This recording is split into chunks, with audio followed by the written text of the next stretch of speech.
this lecture, we'd like to build out a response to the exit command. As you can see, our current responder simply says, "You asked for exit."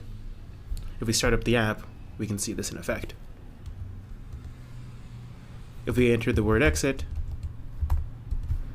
it just tells us what we asked for.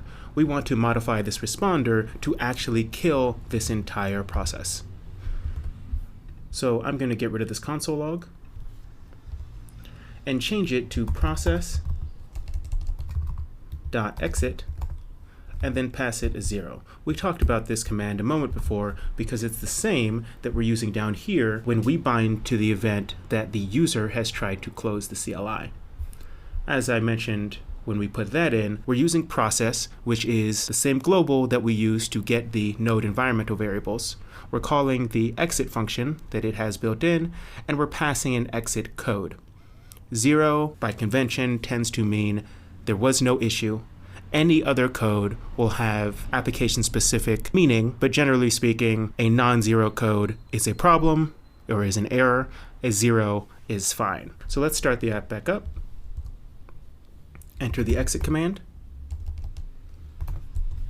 And you can see we're returned to the command prompt.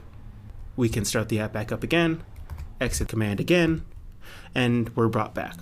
So as you can see, exit does pretty much the same thing as if we pressed Control-C or whatever your shortcut would be on your terminal to kill the currently running application. So this is a very small lecture. That's all we had to do. In the next lecture, we can move on to filling in the response to the user asking for help. So let's move on to the next lecture.